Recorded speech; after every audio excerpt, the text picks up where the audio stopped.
وَسَيُجَنَّبُهَا الْأَتْقَى الَّذِي يُؤْتِي مَالَهُ يَتَزَكَّى وَمَا لِأَحَدٍ عِنْدَهُ مِنْ نِعْمَةٍ تُجْزَى إِلَّا ابْتِغَاءَ وَجْهِ رَبِّهِ الْأَعْلَى وَلَسَوْفَ يَرْضَى اتقا فرمایا تمام مفسرین کا اہل سنت والجماعت کے شیعوں کے سوا اہل سنت والجماعت کے تمام مفسرین کا اس بات پر اجماع ہے کہ یہاں اتقا یعنی سب سے بڑے پرہیزگار سے مراد سیدنا صدیق اکبر رضی اللہ تعالیٰ عنہ۔ سبحان اللہ سبحان اللہ۔ ہمارے اور شیعوں کے درمیان بس اتنا اختلاف ہے کہ ہم یہاں اتقا امیر المؤمنین سیدنا صدیق اکبر کو مانتے ہیں اور وہ مولا علی کو مانتے ہیں، مگر یہاں صدیق اکبر ہی مراد ہے، یہاں صدیق اکبر ہی مراد ہے، اس لیے کہ جو آگے صفات آ رہی ہیں وہ صدیق اکبر کی ہیں۔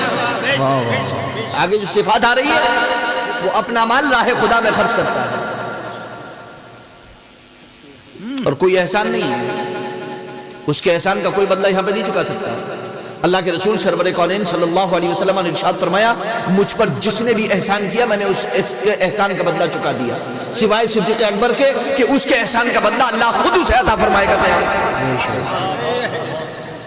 اتقا امیر المؤمنین سیدنا صدیق اکبر مسئلہ ہے تقوی کا، مسئلہ ہے روح کی پاکیزگی کا، مسئلہ ہے تطہیر باطن کا۔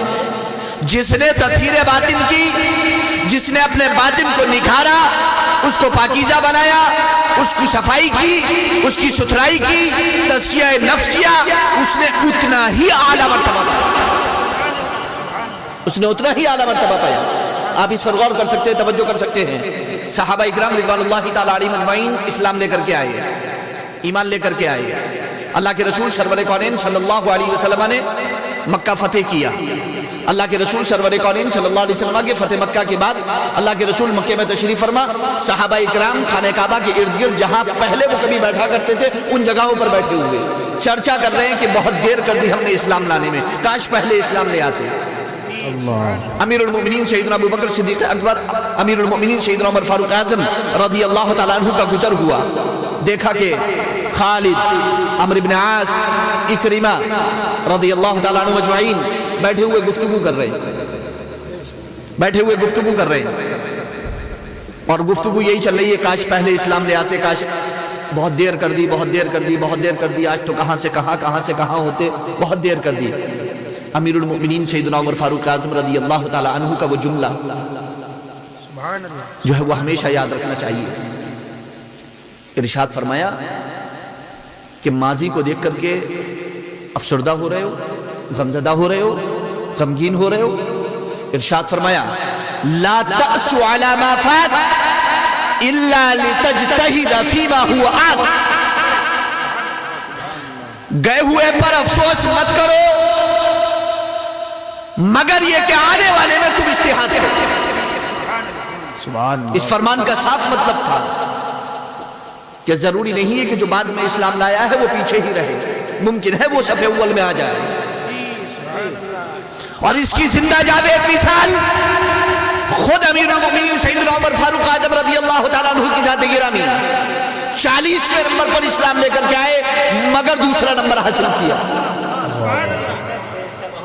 40ویں نمبر پر اسلام لے کر کے آئے مگر دوسرا نمبر حاصل کیا۔ 40ویں نمبر پر اسلام لا کر کے دوسرا نمبر حاصل کیا۔ یہ تطہیر باطن تھا، یہ نفس کی پاکی، جسے اللہ نے قرآن میں اتقا فرمایا، اس کے بعد بالاجماع اتقا عمر فاروق اعظم رضی اللہ تعالیٰ عنہ۔ سبحان اللہ سبحان اللہ۔ امیر المؤمنین سیدنا عمر فاروق اعظم، ابو بکر صدیق اکبر کے بعد عثمان غنی، پھر اتقا، علی اتقا، اسی طریقے سے اتقا۔ تو مسئلہ ہے روح کی پاکیزگی کا، روح کی پاکیزگی کا۔ اگر روح پاکیزہ ہے تو پھر یوں سمجھ لیجئے کہ آپ کی روح جو ہے وہ عرش کے نیچے سجدہ کرتی ہے جا کر کے۔ اگر آپ کی روح پاکیزہ ہے تو آپ جائیے سیدنا امام جلال الدین سیوطی رحمت اللہ تعالیٰ علیہ کی تحریرات اٹھا کر کے دیکھیے اور پڑھیے. ہم جو خواب دیکھتے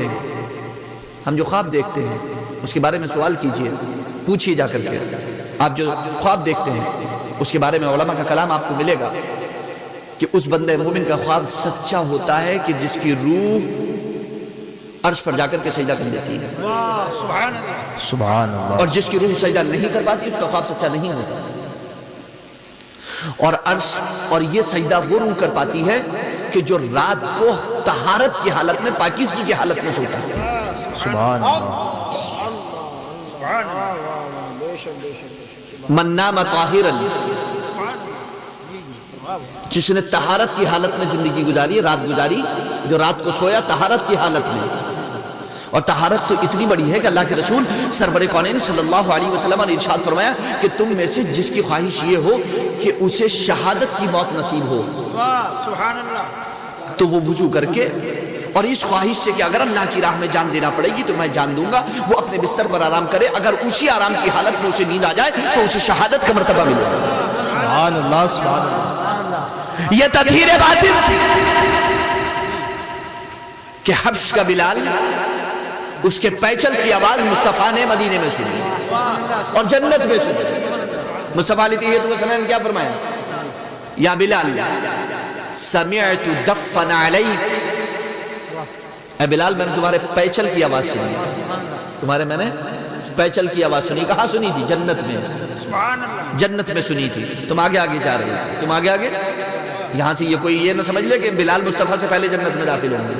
جنت تو صرف مصطفیٰ کے لیے کھلے گی سب سے پہلے. جنت تو سب سے پہلے مصطفیٰ یار رحمت صلی اللہ علیہ وسلم کے لیے کھلے گی.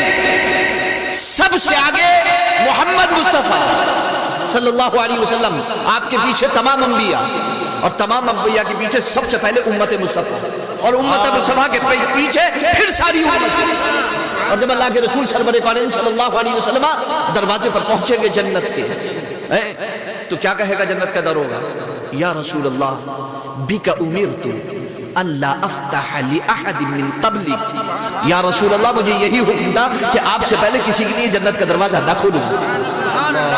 آپ سے پہلے کسی کے لیے جنت کا دروازہ نہ کھولوں. لیکن حضور فرمانے میں نے بلال کی آواز سنی, اب میرے آگے آگے چل رہے ہیں. یہ وہ مثال تھی جو دنیا میں بلال کی تھی, کیونکہ بلال آگے آگے دوڑے چلے جاتے تھے مصطفیٰ.